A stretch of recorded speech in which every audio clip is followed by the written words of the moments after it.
এটা অত্যন্ত প্রশংসনীয়। তার সাথে যাদেরকে সংবর্ধনা দেওয়া হইতেছে, যারা সংবর্ধিত, এদের উদ্দেশ্যে আমি আমার রবের পক্ষ থেকে, আমাদের সকলেরই রব আল্লাহ সুবহানাহু ওয়া তাআলার একটি বাণী, দু জাহানের সরদার মুহাম্মদুর রাসূলুল্লাহ সাল্লাল্লাহু আলাইহি ওয়াসাল্লামকে আল্লাহর পক্ষ থেকে যে নিয়ামতটা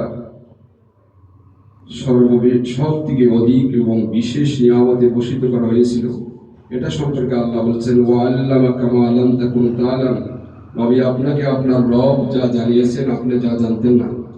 ওয়া কানা ফাদলুল্লাহি আলাইকা আযীমা, অর্থাৎ এই দ্বীনে ইলম, অর্থাৎ ইলমে নববী, ইলমে ওয়াহী, এই নিয়ামতটা আল্লাহর পক্ষ থেকে আপনার উপরে সব থেকে বিশাল এবং সব থেকে বড়।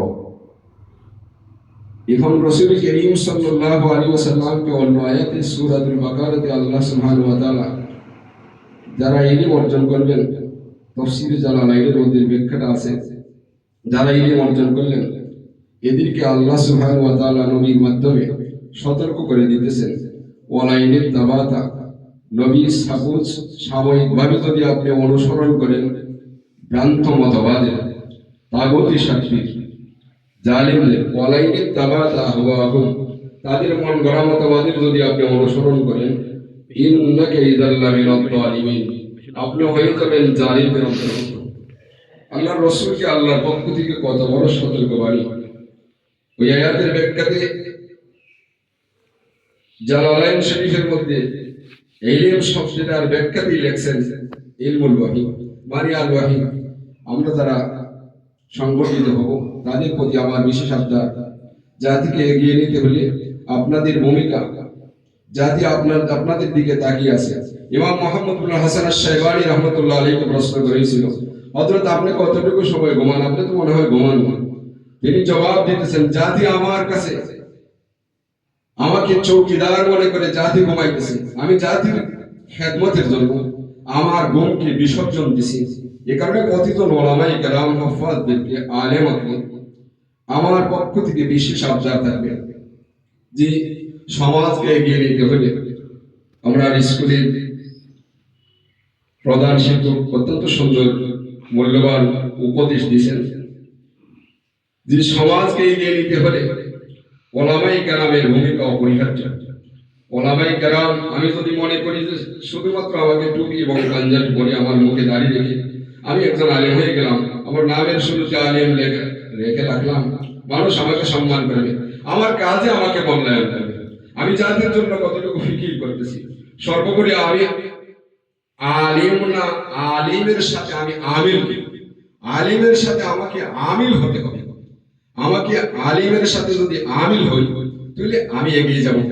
বুখারী শরীফের মধ্যে, কথা লম্বা করব না, বুখারী শরীফের মধ্যে কিতাবুল ইলমের মধ্যে এই কথাটা উল্লেখ আছে, লা ইয়ানবাগি লিল আলিম, আলিমের জন্য এটা উচিত নয় আইয়াদিল্লা নাফসাহু, সে নিজেকে নিজে অপমানিত মনে করে, সে যেন মনে করে সে নবীর ওয়ারিস। এ কারণে আল উলামা ওয়ারাসাতুল আম্বিয়া হিসাবে শুধুমাত্র এক ক্ষেত্রে, মক্তবের ক্ষেত্রে এবং মাদ্রাসার ক্ষেত্রে না, প্রতিটা ক্ষেত্রে, রাষ্ট্রের প্রতিটা ক্ষেত্রে তোমাকে অগ্রণী বলে ভূমিকা পালন করতে হবে। যেমনি ভাবে গড়ে তোলা সমাজে নেশাগ্রস্ত মানুষ, জুয়াখোর মানুষ, মদখোর মানুষ, অন্যায়কারী মানুষ, এদের প্রতিবাদ, অসহায় মানুষদের পাশেও থাকতে হবে, নির্যাতিত মানুষের পাশেও আমাকে দাঁড়াতে হবে। এই জন্য আমি আলোর দিশারি গণপাঠাগারের সদস্য বৃন্দদেরকে মোবারকবাদ জানাই। সাথে যারা সংবর্ধিত হবেন, এরা শুধুমাত্র দুনিয়াতে এটা কয়েকশো টাকার একটা আপনাদেরকে সম্মাননা, একটা ক্রেস্ট দেওয়া হবে অথবা একটা পুরস্কার দেওয়া হবে, এটা তো বিশেষ কিছু নয়। পরকালে রয়েছে আল্লাহ সুবহানাহু ওয়া তাআলার দরবারে জবাবদিহিতা আমাকে করতে হবে, আপনাকে আমাকে সকলকে জবাবদিহিতা করতে হবে। এ কারণে আমরা এই জবাবদিহিতা অন্তরে নিয়ে আমাদের ভবিষ্যৎকে যাতে সুন্দর হয়, আমি যাতে আলিম নয়, আলিমের সাথে সাথে আমি আমিল হতে পারি, আমার এলাকাকে, আমার দেশকে যাতে রঙিন করতে পারি, এই স্বপ্নটা যেন বাস্তবায়ন করতে পারি। আলোর দিশারি, এর আলো সারা পৃথিবী ছড়িয়ে পড়ুক। জিহাদ, নফসের জিহাদের সাথে সাথে সমাজের মধ্যে যে অপকর্ম আছে এগুলির বিরুদ্ধেও জিহাদ। ওয়াল্লাযীনা জাহাদু ফীনা লানাহদিয়ান্নাহুম সুবুলানা। আমাদের সমাজে, আমাদের এলাকাতে জুয়া, মদ এবং কি আরো নানাবিধ অপসংস্কৃতি, অপকর্ম মাথাছাড়া দিয়ে উঠতেছে। আমি ওলামায়ে কেরামদেরকে সোচ্চার হওয়ার জন্য, ঐক্যবদ্ধ হওয়ার জন্য, আলোর দিশারির মাধ্যমে ঐক্যবদ্ধভাবে যেন আমরা এর প্রতিরোধ গড়ে তুলতে পারি। আমাদের আলেমরা যেন আমিল হয়, রাব্বানি যেন হয়। আমি প্রায় সময় বলে থাকি কুনু রাব্বানিয়িন, সকল যেন আল্লাহওয়ালা হয়। আল্লাহওয়ালা যদি হই, খোদার দরদ আমার মধ্যে থাকবে, উম্মতের খোদার ভয় আমার অন্তরে থাকবে, উম্মতের দরদ আমাদের মধ্যে থাকবে। আল্লাহ সুবহানাহু ওয়া তাআলা আমাদের সকলকে, আমাদের সকল আলেম ওলামাদেরকে যেন এগিয়ে যাওয়ার তৌফিক দান করেন। পরকাল যেন আমাদের সুন্দর হয়, ইহকাল যেন সুন্দর হয়। যারা এই আয়োজন করেছে এদের প্রতি আমার মোবারকবাদ। এটা যেন নিছক আয়োজন না হয় এবং ভবিষ্যতে যেন, তাদের উদ্দেশ্যে আমি একটা কথা বলতেছি, এটা যেন শুধু মানুষের কাছ থেকে টাকা সংগ্রহ করে, আমার পকেটে টাকা খরচ করে শুধুমাত্র সেলফি এবং কিছু লৌকিকতার মাধ্যমে পরবর্তীতে যেন ঘি আতাইলে যে হাতে লাগে, এই ধরনের যেন কোনো পাঠাগার না হয়। ভবিষ্যতে যেন এটা স্বচ্ছতার সাথে সমাজে কাজ করতে পারে।